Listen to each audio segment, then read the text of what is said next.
Welcome back to the KRUSE Elite Podcast. What's up, Tony? Good morning, Taylor. Special guest in the house. Special Hi. guest. Special owner of the house. Yes, special owner of the house. Alisha is here. Yeah. I made it. You made it. We're so excited to have you here on the podcast again for the second time. Yes. We've been talking about doing this for a while. I know. We've been meaning to do it for the whole year, actually. It's Yeah. June. Finally, it lined up. It was, it took summertime and some summer school for our daughter and schedules to align, and here we are. Yeah. What's up with having kids and running a business? That seems hard. Oh my gosh. You have to be pretty adaptable. Yeah. We Yeah, actually very got tough. better at running a business when having a child. Yeah. It's interesting. You have to get Fascinating. very efficient. Oh, yeah. We went from, I don't really know where we should be spending our time to, oh shit mode. Now we're tripling our workload and, in our output, and you have no choice. I figure out how to get work done while I'm taking care of her. So I'm Mhm. like writing emails in my head while taking Yeah. care of her so that when I sit down, I can just go. Yeah, I guess when you only have a limited amount of time and resources, then you want to make them count, right? Exactly. Actually, no, but really, realistically speaking, when we had our daughter, it really did light that flame for us to really figure it out. It was because that was around the time where we were starting to make some good moves and our online business was starting to come together, but we still weren't sure exactly where we had to, primarily put our time. But yeah, we figured it out, and that definitely helped. And that was during COVID, and she was staying home with us. We couldn't afford daycare. Yeah. So we just traded back and forth. It was like tag you're it all day Yeah, long. like, here, Yeah. hold the baby, answer an email, like Yeah. switch. Yeah, and that's the fatiguing part, is the switching back and forth, because you get a project started Mhm. and then you just have to stop. And then later on, you've got to start again. That was the hardest for me. Yeah. Yeah. I think there's a term for that, switching costs, Mm. where, it's like going from one task to another. You have a switching cost to like kind of reset, refocus, find Right. your place. Yeah. Interesting. Well, I mean, clearly you guys have figured it out, because whatever I'm seeing is that's happening it's pretty awesome. Thank you. Thank you. We're cruising now. Yeah, we feel like we're in a groove for Yeah. the first time ever. So it's really nice. Yeah, it's now we grease that groove, Yeah. over and over and over again. It's nice to get to that point where you can be confident that you spent your time the right way. You created something that others wanted and that you feel good about, and now it's just little by little making it better and better. Well, with the addition of Alisha, I think we're going to make this Q&A better and better. So Yeah. I'm super excited. I've got a bunch of questions here. And I think to start, I'm just going to ask the question and let you guys kind of decide who wants to jump in first. Sure. But if there's a question that kind of makes the most sense to ask one of you directly, I will. And then, feel free to add on to each other's answers and add nuance, clarify, disagree, just whatever you feel does justice to the question. Sounds great. Sounds good. Awesome. All right. So this question is from Miss Kowalramani. Are trigger point releases really helpful or damaging? Both. Really. It depends on the person. Mm-hmm. So I can actually think of working with Taylor last year when he was having that sciatic issue, which ultimately was from the mold toxicity. But at the time, we hadn't figured that out yet. And so he was begging me to I was like, release a trigger point. release whatever this is now, because it's something is. I was sure I had like some sort of impingement. Mm-hmm. So I was like, press here, let's see what happens. And so I It did, can feel even really though good, right? I knew better, because it obviously was protective tension and that he was feeling. And so I needled him anyway in his butt. Right? And like my piriformis, I was like, grab some needles. We don't need anything special. Just hammer him in there. It was an emergency. Yeah, dire straits for sure. Yeah. We tried it. He was worse after. Yeah, it did not go well. Yeah, he was worse significantly. So Yeah. it can really depend on what the reason for the trigger point is. If it's a protective tension, then you don't really want to mess with that. And there's probably other higher order ways to get that tension to release on its own. Yeah, and I'll jump in and say too, any kind of, if we're calling it like a trigger point, that is, like Alisha said, like a protective tension. Like it's there for a reason. It might be a functional stiffness, right? That's actually serving you for a reason, a protective type of reason. To kind of go back to the question, the word used was damaging. Now, is it damaging to release a trigger point? Probably not in most cases. But, it can make you worse, right? Like my story, it can make you worse. So was I damaged? No, but I had really lousy reassessments. I had increased pain. That doesn't necessarily mean damage. It just means I had a very big threat response from trying to release something that didn't want to be released. And in my case, it was one of those really weird instances where the protective tension that I was feeling was coming from something completely different. It was not a biomechanical, let's say, problem. It was more inflammatory based, a deep gut inflammatory type thing. And that was being expressed as whatever you want to call it, a piriformis syndrome or a sciatica or whatever, I was just going to say butt pain. Yeah. So that's a good example, really, because a lot of times people are experiencing something that's going on with their internal health that is manifesting as what feels like or even sounds like a mechanical problem, right? But it's not actually that. So yeah, I mean, you can have trigger points or that kind of protective tension for so many different reasons, but the important thing to remember is that usually it is a functional stiffness, and then it makes you need to ask bigger questions. Why is this protective tension there? Why does it exist? What is the nervous system trying to tell us, right? So yeah, not necessarily damaging, but can certainly move the needle in the wrong direction. So I'm really intrigued by this idea of protective tension. So what's going on with, like, why protective in this case? Where's that coming from? So like the threat bucket conversation, right? Threat in the bucket. As we're up against all these different stressors, whatever they are, physical ones, emotional ones, you name it, right? And as that stress enters the bucket and that level of threat rises in the bucket cumulatively, eventually we have the spillover. That's the output. Those outputs are generally protective outputs. Your nervous system is trying to get you to stop whatever you're doing in some way. A lot of these protective outputs are a way for the brain to try to create some sort of behavioral modification.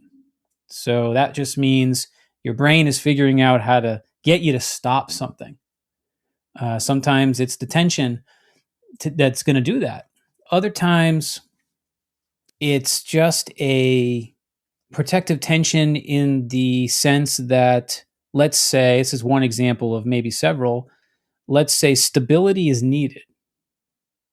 Is that where you were going with your thoughts? Yeah, that's what I was thinking. Yeah, you can continue if you'd like. Yeah, because like in Taylor's case, he had a nerve that was irritated. And so the muscles that are supplied by that nerve are not necessarily going to be engaging correctly. And in some cases, they're going to be inhibited. And so if there's certain muscles inhibited, that's going to create an instability. And then other muscles are going to tighten up to create tension or protect you with some tension. Yeah, it's very functional. Right? It's very functional. I mean, if you're a person that has a lack of stability, let's say your neck is unstable, you've had several concussions, and some circuitry has been thrown off with your eyes and your inner ear, and maybe your neck is not as strong as it once was. Maybe it's not responding, as quickly as it should from a stability perspective. Your brain knows that. It knows that that's happening. It's doing the best it can to use the resources it has, but sometimes building tension in the neck or upregulating it is a stability strategy. And then the tension is functional. It's helping you. So you go to somebody and you say, hey, this hurts right here. And you point to the famous spot on everybody's neck where they have tension. Okay, well, I'm just going to dig into that and release it then. And, hop on the table, whatever tools they use or whatever method. And generally at first, the person will feel better. It's like, oh, that's really, nice. Now I can move my head. Okay, that feels a lot better. I'm free. And they get up off the table. We've talked about the table dilemma of releasing tissues in the horizontal position, where the influence of gravity is completely different than when you're standing. So now you've released tension, but the person stands up, starts to walk. In that process, they integrate other sensory systems into moving through the world. And that tone changes again because it's a totally different nervous system in the vertical position while walking. And maybe the brain says, hey, we need that functional stability back. So guess what? Upregulate it. There it is again. And so the person might get 5 minutes, 10 minutes, maybe a day of relief. Like, hey, my neck feels better until it doesn't. And then that process continues. And usually that's what gets people into trouble with the chronic sort of releasing behavior that eventually doesn't go well. If you keep forcing that, you're removing functional stability from the equation. And eventually the output from that, like the regression, will be more intense because your brain's going to say, hey, enough of that. Like, now I'm really going to create some behavior modification that's going to get you to stop in your tracks with, expressing more pain or more tension.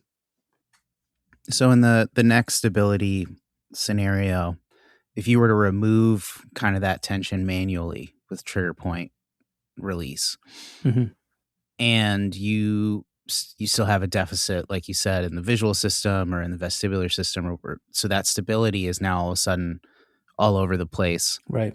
That could then become even more threatening to the body, to the brain. It could. Yes. I see. It could.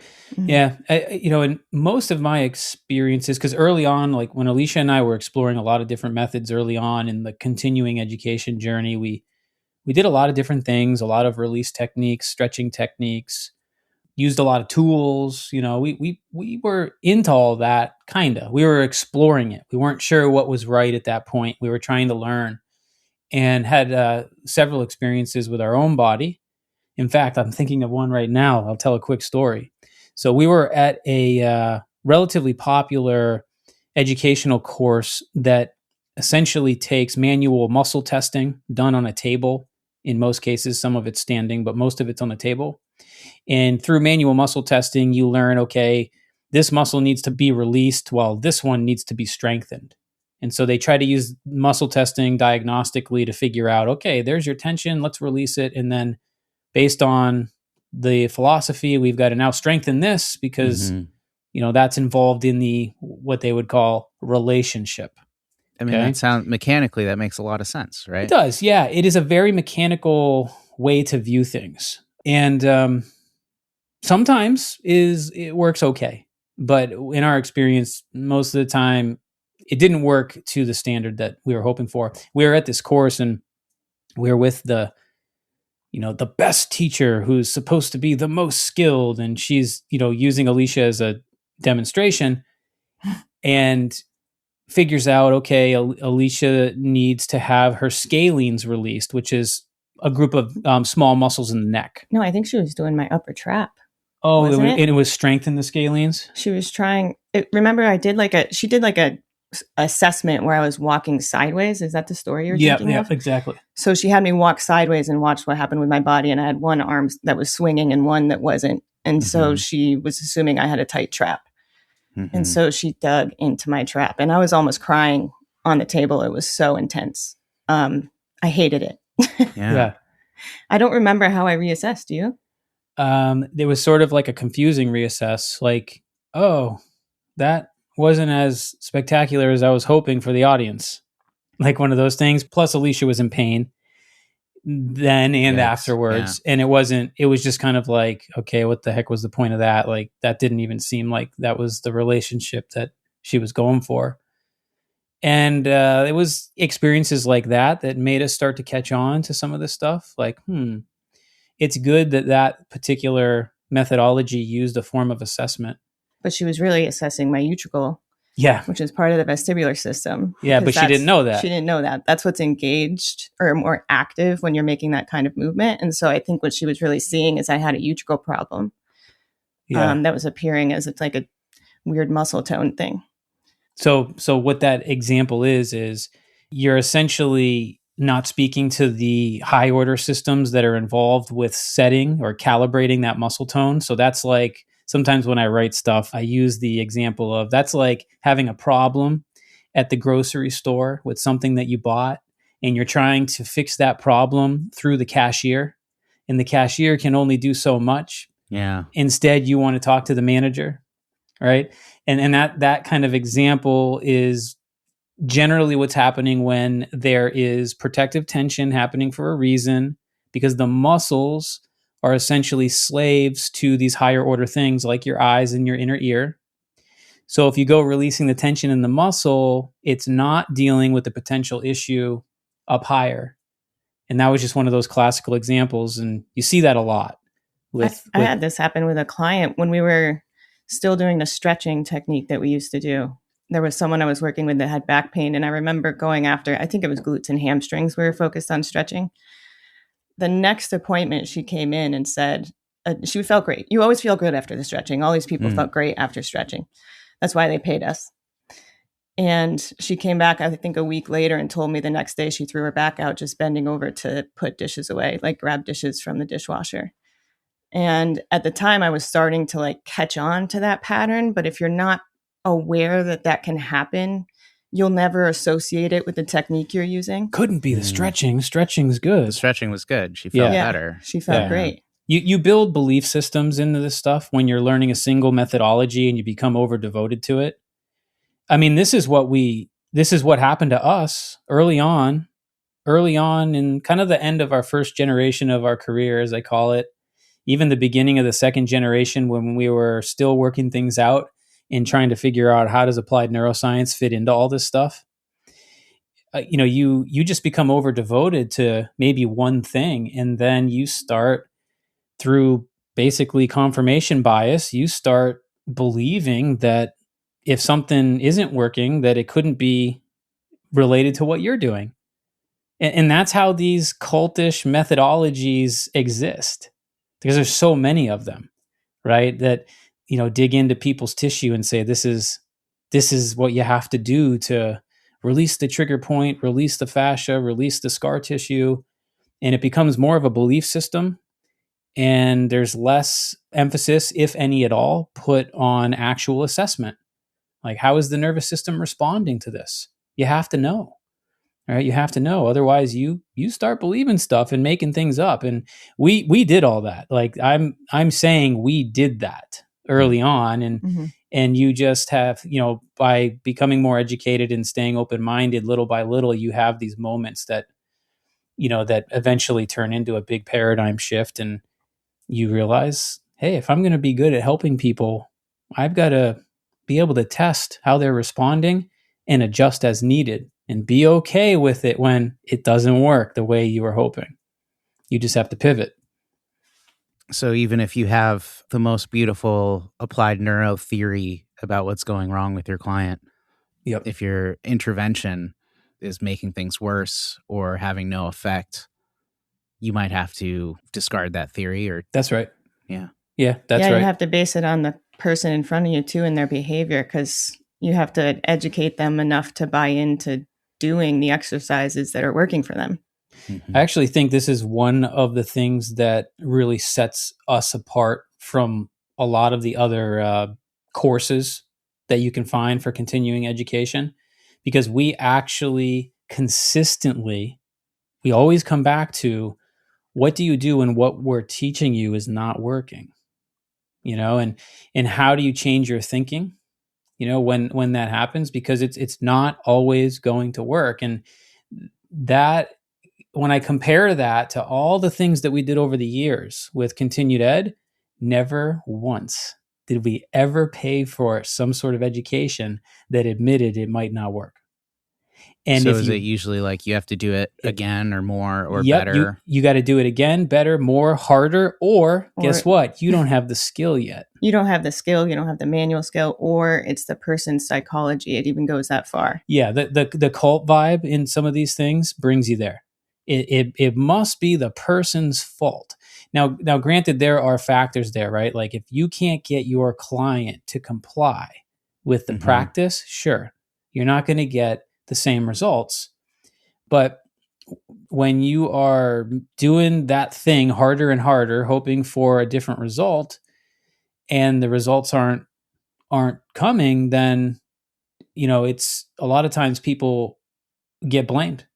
They get blamed for that, and so I think that's one of the things I love about using applied neuroscience is it respects the fact that everybody is different, and it's not always going to go the way that you want it to go. And when you run into those roadblocks, you have to understand the thinking model and be able to pivot, in some way to help somebody. But there's also so many options. Like you have so many options of different types of inputs that something's going to work eventually. Yeah. Yeah. That's right. Yeah. Yeah. I think one of the difficulties that I've sort of experienced in trying to grapple with this stuff, but you've mentioned as well on the podcast, Taylor, is, being overwhelmed with the options. Like, where do you begin? That's right. Someone's presenting with a problem and you've just got there's a million things you could try, Yeah. So how do you narrow it down? Yeah. Our students express that a lot, and we just try to we do have a process, right? That we try to keep pushing people to understand that process. And these are the tests you run initially. This is where you begin, and you use a fix what you find mentality, and you use the information you're getting in the moment to start the process. All right. And then you let the response from what you're doing guide you to the next thing. So this is a related question, potentially. This is from Katie Gray Moves. And she asks, reducing muscle guarding after proximal humerus fracture. And the reason I say it's related is maybe muscle guarding. Do you think that would refer to like a protective tension? Definitely. Yeah. So, in the case of a proximal humerus fracture, how would you be thinking about that? I'm thinking of the 8 levels model that you guys just talked about, and probably would start locally with movement because there's probably receptors that have been affected locally. So either joint mobility, or I don't know if there's any kind of scarring, depending on what kind of break it was. Explore that as an option. And even neuromechanics. So focusing on peripheral nerves that supply the muscles that are involved. That would be a first local starting point. Yeah, that's great. And, it's that same concept, really. I mean, there's a fracture there. There was, and it's healing, and you don't want to necessarily go and use a seek and destroy mentality and start trying to annihilate all the tension. Because that's what people end up doing, right? They use different tools and stuff and dig in there, and that might not be the best way to approach it. And yeah, using those local tools would be a good starting point. And then, more ideas that then go possibly even higher order would be, with that like sensory testing, starting to do some things that activate the opposite cortex would be involved in that. So here's the weird thing.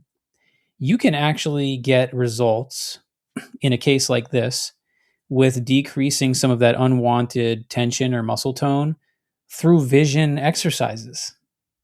Right? It's a weird concept for somebody that has not experienced something like that, but the lower body is absolutely going to be affected by vision exercises. So, in that scenario, it's understand the assessment process, use when you're dealing with a very specific issue and you have a very specific goal, you also have to have a very specific form of assessment. So it has to go beyond just the general range of motion testing that we're always teaching people. That's where it starts. But this individual would have to test how they're moving the injured area or how it feels, right? In some way, that would have to be part of the assessment. So that using that as the assessment and then working through some of those inputs that Alisha described, into even some of the vision vestibular drills, something's going to affect it. Even joint mobility of the spine, because I don't know how you fracture your humerus, but there's some kind of impact that happens. So I imagine even just moving joint mobility in the spine. Sorry, we said humerus. My mind was on the lower body. Yeah. So not the lower body, but the upper body. Yeah, same thing. So you'd be amazed what the higher order stuff can do for muscles that are, guarding like that. So I have a question about timing, because if you had just gotten the fracture yesterday, you might feel differently about that muscle guarding, that protective tension. Is it protective tension? What was the term you guys used? Yeah. That's it. Protective tension, than if it's 6 months to a year later. So I'm curious how you navigate that timeline, how you think about that. Well, early on, you definitely don't want to be trying to remove all that protective tension at once, right? And especially if there's like scarring, depending on the injury, and maybe, if there was a surgery or something, you definitely want to, you need to kind of, a physical therapist is going to share with you when you sort of have permission to start working locally on the scar area, So once you know that, then, you can use that to your advantage and as part of your timeline. You'd switch to focusing on the pain levels and trying to figure out how to inhibit pain, because there's going to be pain, but you can manage it with, if you think about the neurology of movement, we know the PMRF is involved with pain inhibition. We can figure out how to engage that PMRF on that side. And so you can really do opposite side movement. You can do some stuff that affects the cortex on that same side, or the PMRF on that same side through cranial nerves. So there's a lot of ways to just inhibit pain so that then you can focus on the recovery. Yeah, the cranial nerves is actually an excellent tool for, like, initially when you have a lot of protective tension and you're trying to move the area locally, but you're not having a ton of success with increasing your mobility, let's say. Some of the basic cranial nerve activations are phenomenal in that situation. So, you might be trying to do a movement, with your arm, and you are always restricted at this one area. And then you try some cranial nerves, like activating trigeminal nerve, biting on something on that side, right? Or doing some of the medullary work that we like, where you're using gargling or humming or tongue exercises. And you do this stuff in combination with the localized work, and you'll get some really, really impressive improvements in mobility that way. And then it's just sort of like reminding the brain what's possible, right? If I can create a situation where I moved my arm further than I did before and I had less pain, now I have to repeat that enough to actually convince my brain that I can have ownership over that range of motion. And that's the process. That's how it unfolds. So that's where the consistency comes in with drilling.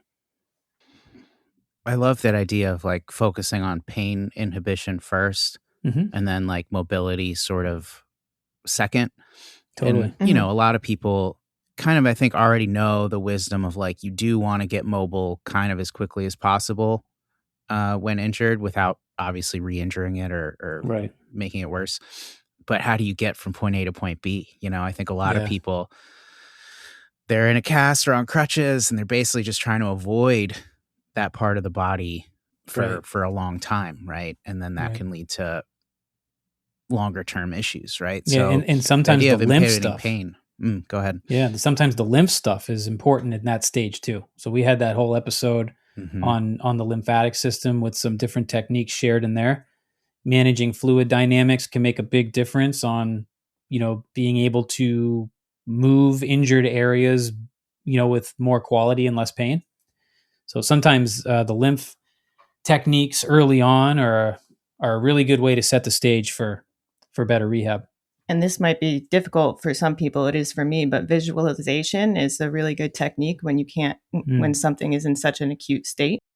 You can visualize yourself actually moving that body part without the pain in a healthy way.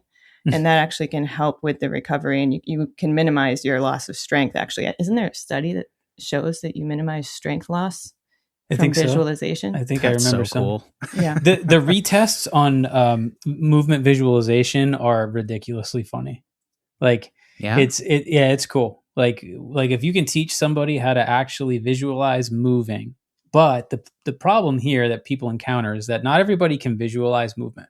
You take it for granted. You think, yeah, no problem, close my eyes.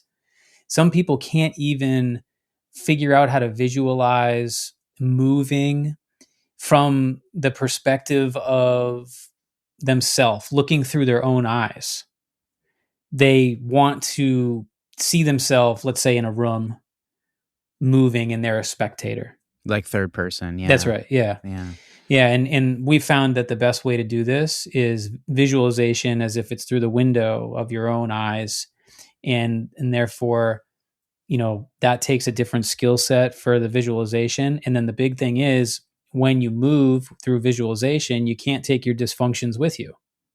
And some people who have been in chronic pain for a long time, even though it sounds weird, they try to visualize squatting or doing a lunge or doing something, and there's like a block there because they've been in pain doing that for so long.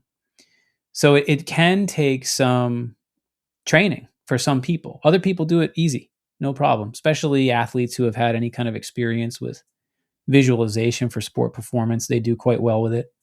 But the test retest on this stuff is hilarious. You want to talk about, people on Instagram always say, what is this voodoo that you're doing? This really looks like voodoo. Someone's got a 7 out of 10 shoulder pain. It's too painful to move. You have them visualize movement without, bringing that dysfunction with them in the visualization. They retest and they're moving further with less pain. And they didn't even do anything. It's a tool. And it can be a really good one in the right situation. Yeah, I've used visualization with strength training. That's a technique I learned where when you're going to do your work set, your heavy set, you visualize everything from like getting set, grabbing the bar, up into the full range of motion and back. And like, if you have to visualize all the reps. And like, I was squatting heavy and like, I was kind of dreading the fourth and fifth rep of the set because, it's heavy as hell, right? And I remember in the visualizations, I would also have a hard time keeping concentration on the fourth and fifth reps of that set. Yeah, exactly. I know what you mean. So I've experienced with my own visualization more, I used it for more sports performance a long time ago as an athlete, and used it through a stage where I was injured and couldn't train very much. And so I used the visualization and found that I was able to keep up with the pattern recognition that came from drilling at practice. I wouldn't lose that if I continued to visualize a lot about wrestling, right? But one of the things that I had to train through and figure out was I had a hard time stopping movement in my visualization. It was the weirdest sensation. So I'm doing a wrestling technique, and then all of a sudden in my visualization, my body keeps going, and I can't stop it. So it's unwanted movement that's not being inhibited. Now I look at that and I think, oh yeah, that was the more of like a cerebellar issue that was turning up in my visualization. Because, when we see unwanted movement that's not being inhibited properly, one of the structures we think a lot about is the cerebellum. So that was actually turning up in my visualization, which was really weird. And then I had to learn how to basically put the brakes on when I wanted to without the whole thing getting sort of carried away. Fascinating. It is. So I'm going to address this one to Alisha, and you'll see why in a second. This is from Jalen Photo. How would you combine acupuncture with some applied neurology for relief of vertigo post-concussion? I suspect the vertigo now comes from remapping proprioceptive inputs in my neck. I'm doing much better with all sorts of VOR variants, but changes in neck posture can trigger dizziness. My chiropractor uses acupuncture pressure points, and my body responds so well. So I don't have experience in doing this, but I would be considering points that might help with inflammation, because a lot of times with vertigo, inflammation is involved. So you can use acupuncture to impact the parasympathetic nervous system and promote healing and processing of inflammation. And then in terms of applied neurology, you'd be evaluating the vestibular system or the visual system or even proprioceptive movements of the neck and seeing where there might be a threat or some kind of deficit. And typically, the goal is to find a deficit that is actually high payoff so that you can begin to train that deficit without high threat. And that would be best case scenario, but it can get a little bit more complicated if you are finding worse assessments with vestibular training. So you have to kind of you have to decide, are we just going to focus on neck proprioception, which I've had to do with a client that has vertigo, frequent spells of vertigo. She really needed a lot of neck strength training. And so there's a way into vestibular training, but you're going to have to start with mobility, strength, and easy vestibular drills. I was just about to say, because Alisha started out by saying, well, I don't have a lot of experience with this, and then she went on, realistically, here's what I think matters. The reason, correct me if I'm wrong, the reason she doesn't have a lot of experience with this is because she would gravitate more towards her applied neuro tools than acupuncture for that problem. Yeah. Maybe not even use acupuncture at all. Right? It's true. Yeah. They're more powerful tools for that problem, but this person says that the acupuncture points or whatever's being done really help her feel better. Well, that's good, but is it helping the issue? Right? So there's a big difference between something that feels therapeutic and maybe is helping them feel better, and that could be part of the process for sure. But when you're trying to train and retrain the vestibular system, it can get confusing when you bring in other therapeutic modalities. A lot of the reason for that is back to that table dilemma situation, is that in most cases, you're laying down for those things. And in this case, if it's a vertigo that happens to have a lot of involvement with autonomic function, you can use acupuncture very well to affect autonomics. But then the question is, what happens when they stand up? Right? So to retrain a system that's as complex as the vestibular system, you have to use the most specific training. Otherwise, things get confused along the way. So that's just one thought that came to mind. I think a lot of that would just have to be very detailed vestibular rehab and proprioceptive work. But the active component is the key. Because when you're using any kind of modality like acupuncture or anything else for that matter, it's more passive in nature. It's more passive. You're having the therapy done to you, and you're not doing anything active yet to learn, right? For your brain to learn how to own results. And so this gap between what is a passive therapy versus an active one is a very interesting thing to think about, and it really matters in cases like this. Because if it's too much passive and not enough active work, like assessing and training the eyes and the inner ear and proprioceptively the neck and whatever else, if you're not doing enough active work, it's hard to maintain any kind of result.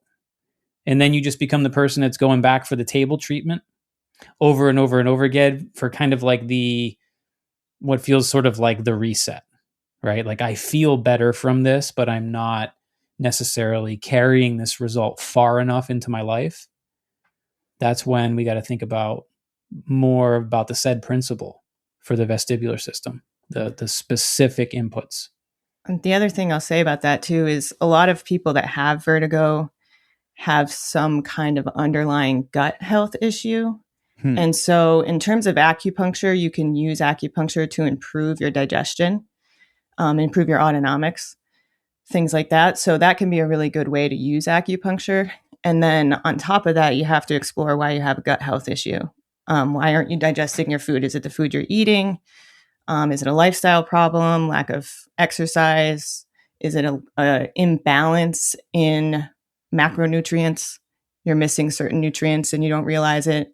Has bacteria gotten imbalanced in your gut for some reason because of previous infections or illnesses or things like that.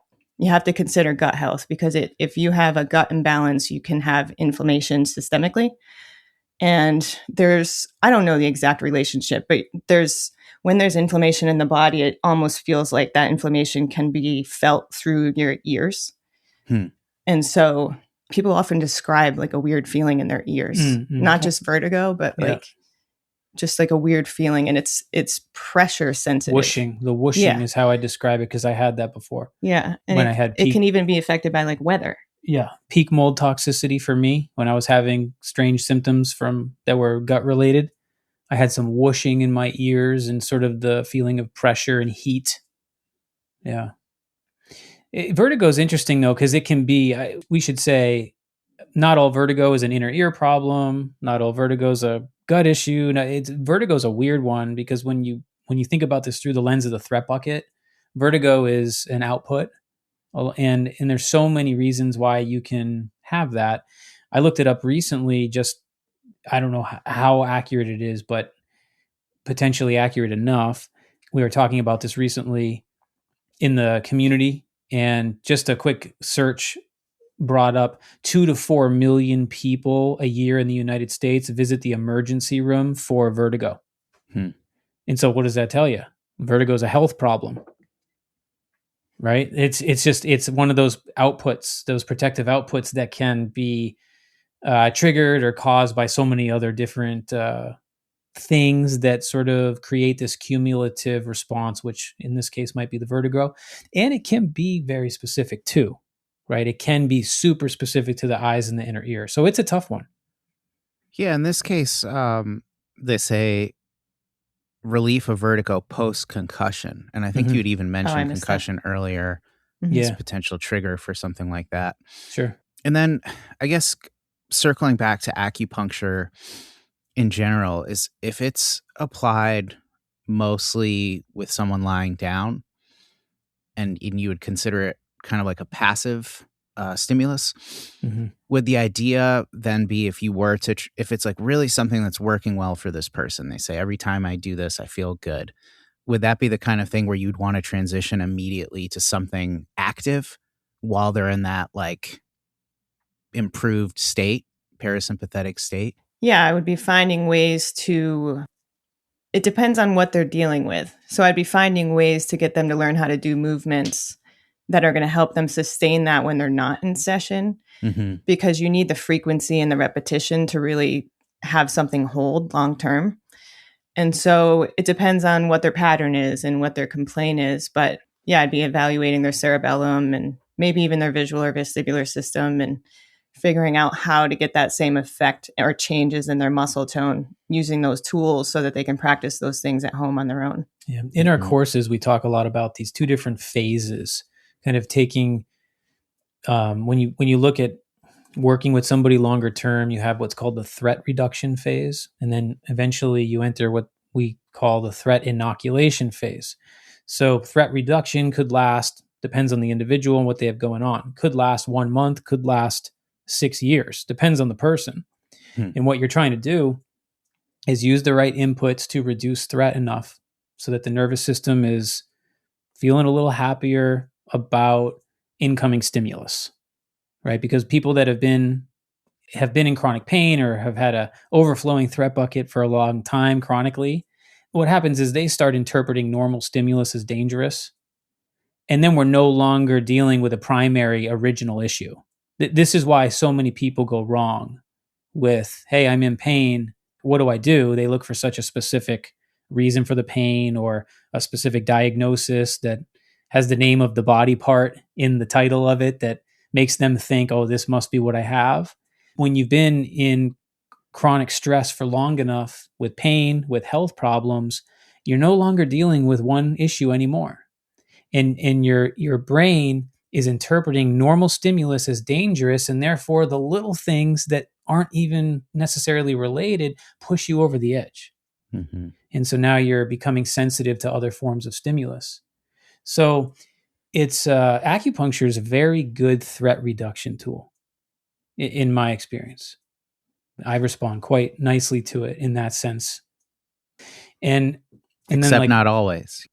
except when your I'm trigger point except is when butt. except when I'm being the typical client and saying, "Hey, I came here for needling. Can you put one right here?" Yeah, that's exactly like if People do that. If I'm helping him with more of like a systemic thing, like getting it relaxation or digestion or whatever, it works great. But if it's a trigger point technique specifically, not so good. Which, and that makes me think of the lady that had a concussion or vertigo post concussion. I wouldn't necessarily be needling her neck because they're probably needling muscles of the neck that have tension post concussion. And I don't know if that's the right strategy because that's kind of like a trigger point strategy. And that protective tension might be there because your visual and vestibular systems are highly affected post concussion. Right. Yeah. So that's that protective tension, and maybe you need to focus on the higher order systems before you remove that tension. Yes. Otherwise, you will be going back to the chiropractor for needling forever. Let's be honest, like in a lot of these places and, where you can get this stuff done, it kind of goes back to our original conversation about being so over devoted to one thing. I mean, sometimes you're becoming a victim of the business model. I'm not saying that about this particular person. We don't know. We don't have information, but it is something to consider, where you sort of become dependent on the practitioner, which ultimately we're trying our hardest not to make people dependent on the things that we're doing with them, which is why we've gravitated so much to more of an active model so that people can practice this stuff on their own and be empowered. And that's what gets them better long-term results anyway. Yeah. This is from Northwood Serenity. And again, I think it's related. As a massage therapist, what is the best way to incorporate neuro work? And then they also ask, will you have actual classes? So let's address the first question and then we can address the second question. Could I start on this one and then you can add? Yeah. So we've got some classes. We've got our and you can start right away with a free class. That's our free cranial nerve masterclass. It's a great thing for this is a massage therapist. Is that what you said? Yeah. Yeah, that's a great thing for some takeaways. So they can find the link for that and get started there. And then of course we have our courses, foundations course and our advanced course, the Neuro Dojo, that goes very deep into the applied neuroscience.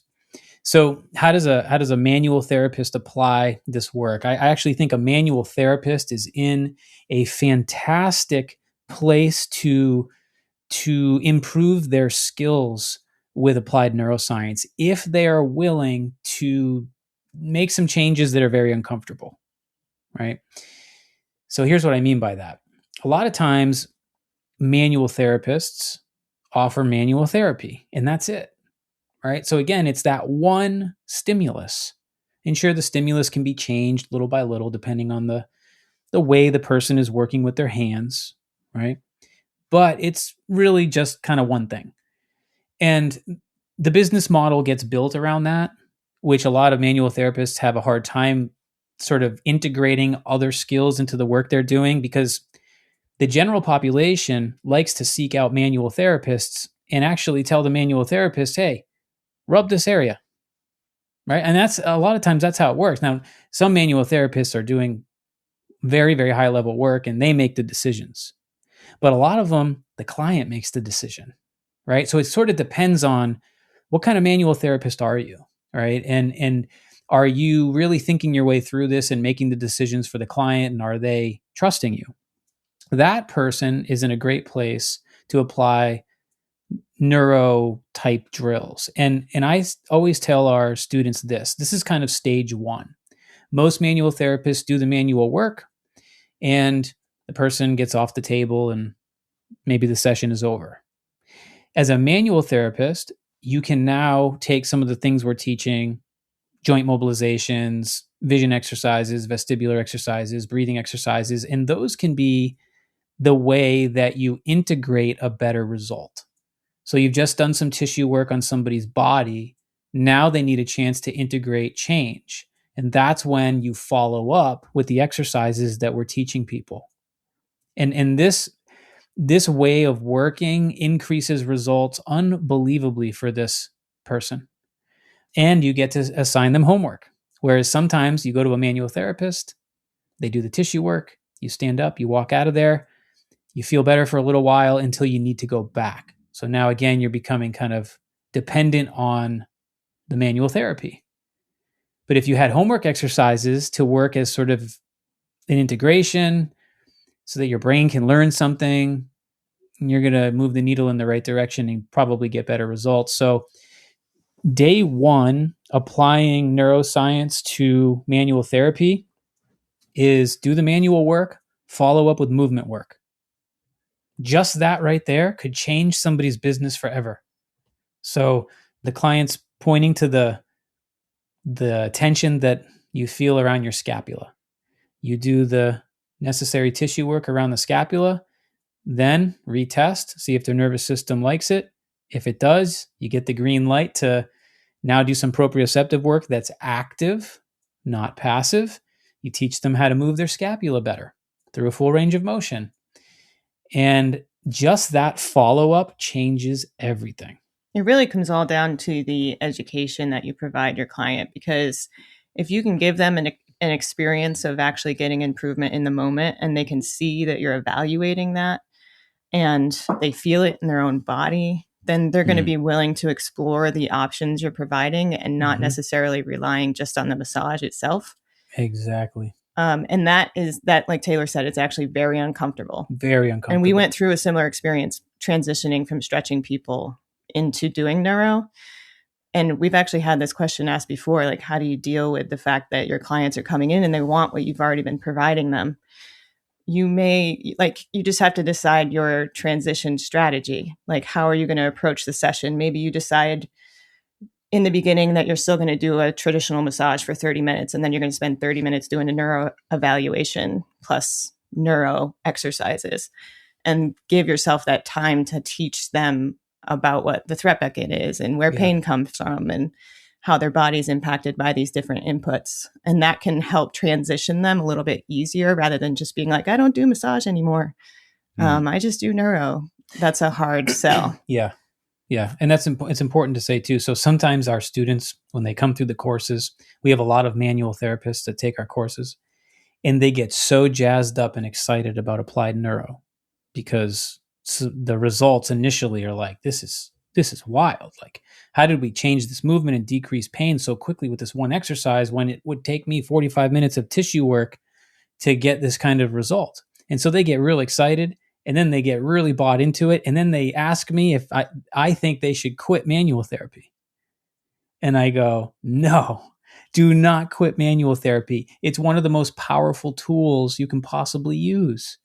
You just have to use it in the right way and learn how to apply it and not be over devoted to it, and respect these other systems too, and integrate that into the work that you're doing. And it's an uncomfortable process at first, for sure, because it challenges your thinking, it challenges your business model, and it creates even uncomfortable conversations between you and the client at first, because you might have a client that's expecting you to work a certain way, and you now want to change your thinking. And not everybody wants to give up time on the massage table. Mm-hmm. I imagine there's even like a way to just start a dialogue. Like when they come in, you can say, hey, how have you been feeling? Have you been holding tension somewhere in particular? Oh, interesting. Do you mind if I do a quick evaluation before we start? And then after the massage, hey, do you stop 5 minutes early and say, hey, do you mind if let's reassess that real quick? Oh, interesting. I've noticed your range of motion there improved. And like kind of just without even saying, hey, I'm going to do applied neurology. Yes. Just kind of snip in there like that. It doesn't have, that's a great point, Tony. It doesn't ever have to be under the umbrella or title of applied neurology, because everybody's doing applied neurology. That's why people ask me all the time in the DMs or when I do question boxes on Instagram. So how does your method of applied neurology deal with this, or can it help this? And I'm like, first of all, it's not my method. Okay. Second of all, everything's applied neurology. So what you're really asking me is, through my experience, how would you work with this issue? And every manual therapist is doing applied neurology. It's just Are you understanding the inputs? Are you doing it for a reason? Have you assessed? Are you reassessing? Right? It's really interesting to think about it that way. So it does not have to be mentioned necessarily as something new or separate or its own methodology even. I think if you're super new as a massage therapist to applied neurology, I would start also with like family and friends. Mm-hmm. Because you're going to have an experience where you do a massage for them and they get worse. Yeah. And it's very uncomfortable. Yeah, that's a good thing to mention because that happens. Because what do you do? Like, how do you explain that the technique you've been practicing on them for months is actually making them worse in the moment? Mm-hmm. And then you also need kind of a transition time to decide like which exercises to focus on. And that can be really hard in the beginning to know where to start for each person. I always tell people to start with joint mobility because it's a really, really easy tool to get started with. The visual and vestibular systems can feel really like complex at the beginning. It also feels like it takes more random buy-in for people, I think. Yes. Yeah. So it's kind of a safer starting point. To mobility and breathing exercises are the two starting points I would go for. Nice. Yeah. So I'm going to read this question. We sort of just covered it, but just to underscore that it's not just massage therapists asking. Snail Solve Instagram says, how to start applying neurology into your business. Start from scratch or include it in whatever you do. And so I guess like zooming out, is it kind of the same regardless if you're chiropractor, acupuncturist, strength and conditioning coach? Yep. Kinesthesiologist. Is it always kind of the same approach? Yeah. Don't ever give up on the skills that you've already developed. Naturally, let certain things phase themselves out as you get smarter and better at what you do. And you'll have reasons for that. But you don't want to give up. You don't want to give up on any one thing that you've put time into learning, because those are all very good tools to explore and see how they fit into, the applied neuroscience kind of thinking model. So you just have to start. You have to. It sounds weird, but it takes courage, right? When you've been working a certain way and you're in your comfort zone and you have those one or two things that you pretty much offer everybody, it takes a lot of courage to break those patterns and say, okay, I'm going to try this new thing that I'm learning. But you'll be amazed. A lot of times you start learning a lot about, the model that we're teaching with applied neuro, and then it allows you to circle back to things that maybe you didn't fully understand before. And now you can look at them through a new lens and even use them in a different way that's even more accurate and can provide maybe better results than it did initially. In terms of like working with people and trying to get current clients to transition, we had an interesting experience with that because we had very open-minded clients that had a lot of trust in us. Mm-hmm. And so those clients allowed us to really start to experiment. Like you said, a few minutes in the beginning, a few minutes in the end, we didn't take away what we were doing initially. And then slowly with those clients, it turned into eventually the appointments were 100% applied neurology. And that took time. That took months, several months. And then there were other clients who did not want that change. And so then you have to decide what to do because you kind of have internal conflict. I'm learning this thing. I know that what I'm offering this person right now, for us, it was the stretching, is not actually helping them. I'm assessing it at this point, and it's not helping them. So I'm wasting my time, and they're not actually getting results, wasting their money. But one lady yelled at us. She got a refund. One lady yelled at us and ended up getting a refund. She paid for 10 sessions, and I think she was one of those people that came in and demanded what she wanted. Like every professional has this experience with people where the client comes in and they like tell them what to do, and you're just like, oh, here we go again. She said, "I pay you to stretch me. Yeah. That's it. No exercises, no bands." Because we're hooking up bands. Hey, try this. She didn't want to do any of the movement. She just wanted to lay on the ground and get get stretched. And we were like, this is not where you're going to do that anymore. Yeah. And you can have a refund. because we didn't want to suffer through 10 more sessions with this person going against everything we'd been learning. Yeah. So you might have to make that decision, but that was not like a huge part of our business. There was probably 2 people that we lost. Mm-hmm. Yeah, I mean, it was quite good. Yeah. Yeah. The fear, right, is that, oh no, I'm going to lose half of my business. Yeah. I need that business to. Yeah, and there's always a sense of imposter syndrome too when you're learning something so complex and you're new to it. You know, you are also feeling scared because what you're starting to do, you don't really know yet if it's the right direction, and their responses, because remember, this is very, very intimidating at first. You're assessing everything that you're doing. You are seeing the truth of whether or not what you are applying for an individual is actually doing what you want it to do. And for us, like previously, like there was none of that. There was none of that. It was just like, oh yeah, this is a good technique. Like everybody gets this. And that's just a tough transition.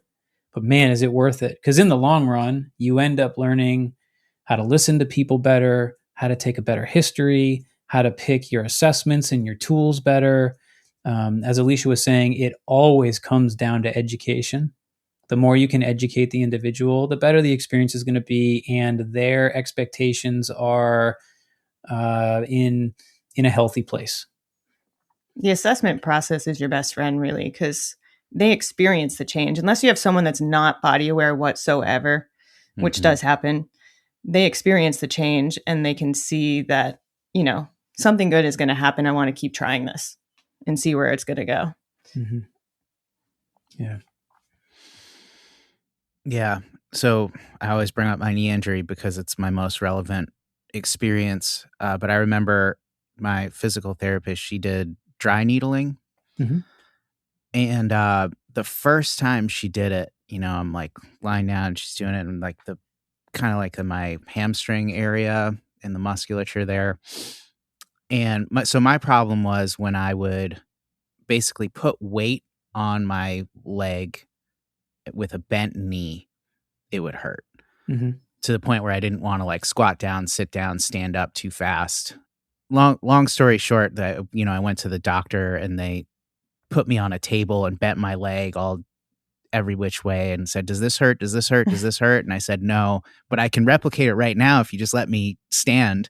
And you know, basically they couldn't do anything for me. Anyways, all that to say, she did this dry needling technique, and I remember getting up and she was like, okay, squat. And I was like, are you sure? Like, this is what causes pain. I like didn't want to do it. And she's like, just try it, you know? And I did it and I was like, oh, like that felt better. And so in this instance, that technique helped me feel better in that moment. And I got to say the buy-in was very high after that. Yeah, exactly. Nice. That's a big part of it. Yeah. Yeah. That's if you can show someone through an assessment that they feel for themselves, I feel like that's powerful. Yeah. Hugely powerful. Hugely. All right.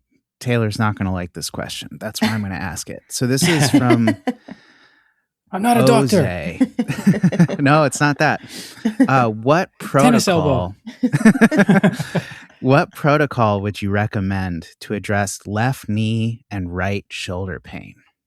Left knee and right shoulder pain. Yeah. Okay. Well, what protocol? Well, we certainly don't have enough information to go with. We're not going to give you a protocol, right? So that's the big thing, is because, well, your pain experience is individual. It's your experience. I don't know what it's like. I'll never know what it's like, right? And because everybody responds differently, we can't really use a protocol unless that protocol is referring to the assessment process, right? So it's not like I can say, okay, do these 5 exercises. These are good for those issues. So that's important to put out there, and you know, I'll be putting that out there forever, right? Because people do think that, a lot of people think that what they need is the right protocol.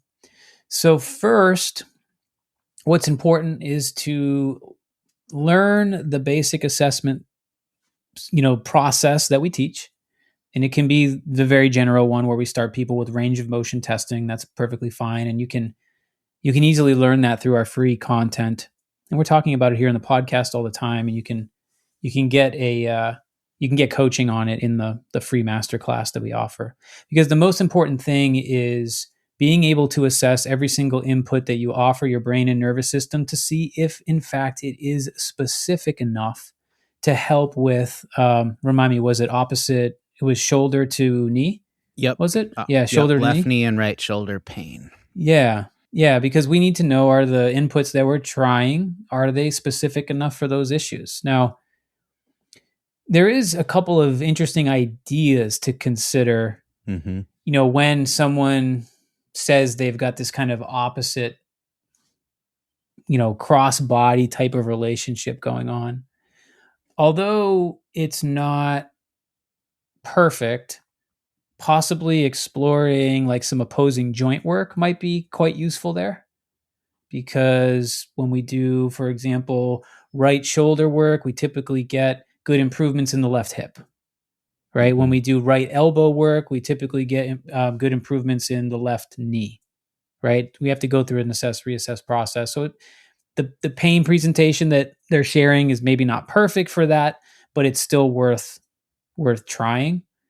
And honestly, like you cannot, like you got to start simple too. Basic joint mobilizations for these areas that are causing pain. If you can move them in a way that is not exacerbating the issue, the basic joint mobility stuff that we teach on YouTube, fantastic, as is the basic neuromechanics stuff that we teach. Those are like the nerve glides. All those could be really good localized tools that might be able to get things moving in the right direction. I would say if local stuff isn't working, then I would consider anything in the midline. So we consider the midline, the spine, and the eyes. And so for someone, if you're just new to applied neurology, just basic spinal mobility would be a good starting point, along with trying different breathing exercises that can mobilize the rib cage. For sure, especially in this kind of cross-body, it's like a cross-body presentation. Pattern, yeah, there could be midline issues there. So ultimately, it might be a visual or vestibular issue, but we won't know that without assessing it and knowing more history. So a very easy starting point would be just spinal mobility and breathing exercises. Yeah, and retest. Yeah. I'm noticing a theme here. Yes. Yeah, because I know, in the past we've discussed, like, if someone was presenting with right knee pain and right shoulder pain, that one side of the body could be a clue to like a PMRF issue, often, perhaps, or something. So having the crossbody, I was interested to see what that clue might indicate. We don't know until we test it. But exactly, and sometimes sometimes with these cross-body patterns too, it can be like a lot of force transfer issues that have then caused what becomes joint pain. So looking at the midline, running some of our assessments would be important there for midline stability. And but yeah, basic process there would be get everything moving good, right? Learn how to move those joints the way they're designed to be moved. That's a great starting place. Awesome. Do you have any questions for one another?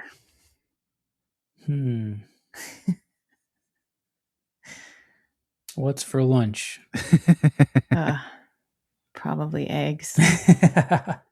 That's about it. Do we have any? Nice. Oh, we have leftover pork. Leftover pork. I love leftovers. I feel like sometimes leftovers, they taste even better with time. Yes, they're very important, except Alicia's not thrilled about these leftovers. It's a ground pork sausage. Not my favorite. We've been doing a lot of, we've been really, really dialed on our nutrition the last, how many months would you say? For me, since the end of April. Well, since November. Well, we've been making big changes since November, yeah. But we've been really, so the way it's been working for us is we started making very big changes for our health through nutrition in November because of all of the work we're doing to get through mold toxicity and build our minerals back and all of that. And the good news is we got to a place where we were feeling much better. And then we're able to start thinking about dealing with some of the weight that we gained throughout the entire process. And so the last, since I guess April, maybe a little. I've been doing this a little bit longer than you have, but we've been tracking our food and trying to get really dialed in on what are we actually eating for macros, and started feeling good enough, and blood sugar started feeling repaired enough that we were able to start eating less food and making progress with losing fat, and also basically what feels like is get rid of unwanted threat-based fluid retention that came from the whole process. So yeah, we've been zooming in, on meals, and it's been good. I haven't tracked food in a long time, and I may have even said I'd never do it again, but I'm glad I did, because man, you'd be amazed. Like in the last couple years, as all this was unfolding, I sort of lost track of how much energy does a food have in it.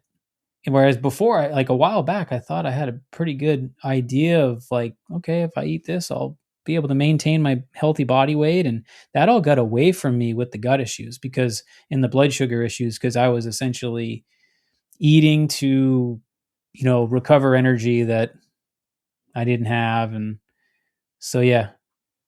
You had a fuel issue, even though you were consuming calories. That's it. Yep. Yeah. Had a fuel issue. We had a fuel issue, even though we were doing everything we teach in terms of like eating enough protein and not completely eliminating carbs and eating at good meal times, frequency, things like that. Yeah. The mold toxicity can really mess you up. Yeah, that's been no joke. I've lost 22 pounds since March. Oh, wow. Yeah. Yeah. Yep. I finally hit my pre-pregnancy weight from having my daughter 5 years ago. So wow. But I'm slightly below. So we're heading in the right direction. So in this case, it sounds like there's multiple goals. Like it does sound like you guys want to lose weight. Yeah. But then there's also the goal of having less inflammation and less threat. So one is easy to track. You just get on a scale. Right. Yeah. The other, like inflammation and threat with diet. Yeah.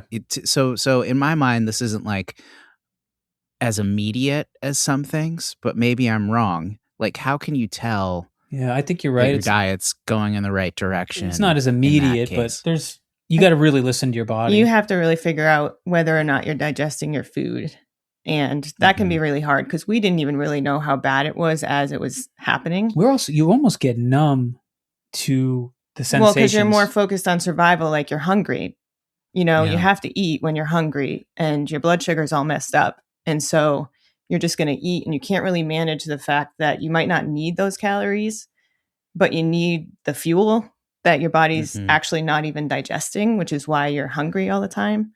So you start to get confused about what you actually need. And so you have to start paying attention again to what your body is actually telling you. Like, are you actually hungry? What kind of food do you do best with? Are you getting bloated or gassy or burping or... And symptoms, like a lot of symptoms will, like when you're moving in the right direction, a lot of symptoms will get better or even go away entirely. And you kind of have to remember what those things are, because everybody in a health crisis, that's how I look at this. Everybody in a health crisis is the same. We call it a first brain response. Even with what we know about the nervous system, we were still behaving this way. First brain response is when fight or flight is taken over.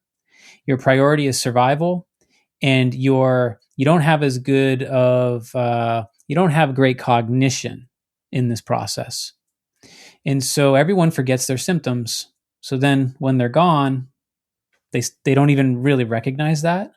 You have to have a certain level of cognition to kind of step back and evaluate all these little things that you've been experiencing, and then be able to kind of see the trend moving in the right direction. And it takes patience, and it's never linear, and you will get worse at times. But what you typically find is if you're headed in the right direction, things will level out again, and you'll keep heading in the right direction. You have to have improvement too in order to know what doesn't feel good, because you get so used to not feeling good. Like I didn't know I was having reflux until I went to the dentist and found a ton of cavities. And they asked me if I had some sort of binge eating issue, because I had acidic burns basically on my teeth. Yeah. I don't know how they would describe it, but I was like, no, I do not. So what's that coming from? And they're like, well, maybe you have silent reflux. And then I started paying attention and I was like, oh my God, I have reflux every single night. Like it's burning my throat. And I didn't even realize I was waking up that way for years. And so now I've improved enough where that reflux is better managed. But like we have the ground pork over the weekend and even the burgers that we were eating last week. And I can feel that reflux coming in again. Sometimes when the fat content is too high in the meat, that's when Yeah, and there's something about that ground beef that's not working either. But anyway, you can start to feel when that's happening. And so then you just have to change how you organize your meals. And it's a nitpicky process. Yeah.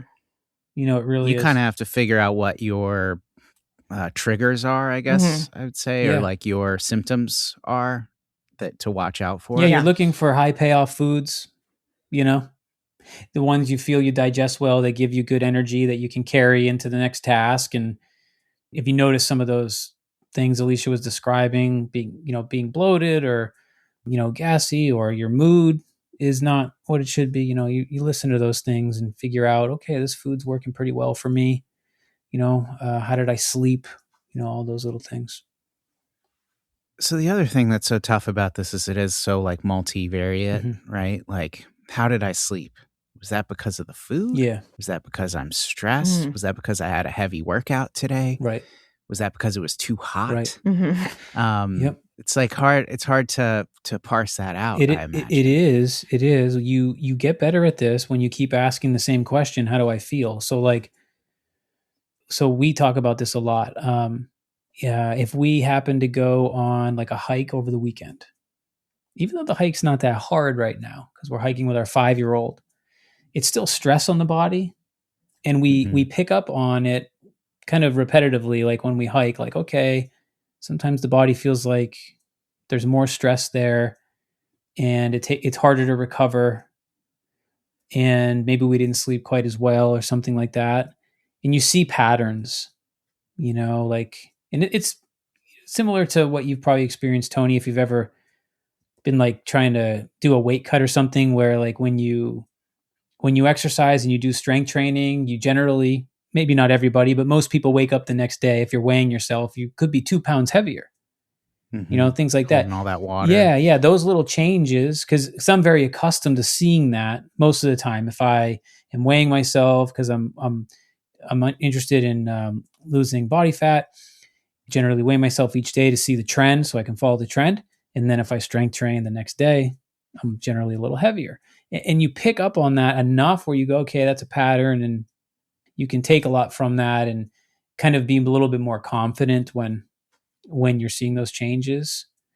And sometimes it's just straight up confusing and you just have to then do good things for your body, make good lifestyle choices that will help you find baseline again. Right. And then you begin again. It's not linear. It never is. Well, maybe someday we'll do a whole episode on that process. Have a lot to say about that. Yeah. That's never ending. Yeah. You're always learning and it's never ending. Awesome. All right. There it is. I hope you guys enjoyed this episode. I know we're having fun with these Q&As.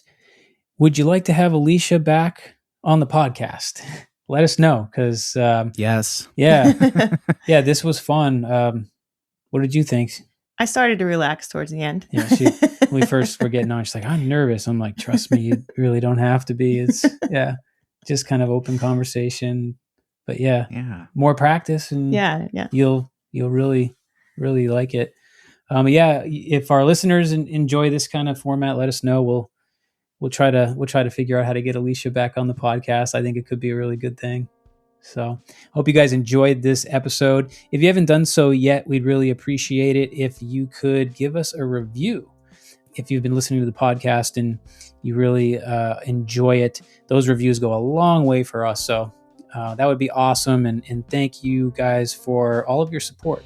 Been hearing from a lot of people just on Instagram and stuff in the DMs, how much you guys are enjoying the podcast. And I got to say, I'm still getting used to the idea of somebody out there that I have not met that is listening to every single episode and they're in a different country. I'm flattered that anyone wants to hear anything that comes out of my mouth. I'm still getting used to that, but it's cool.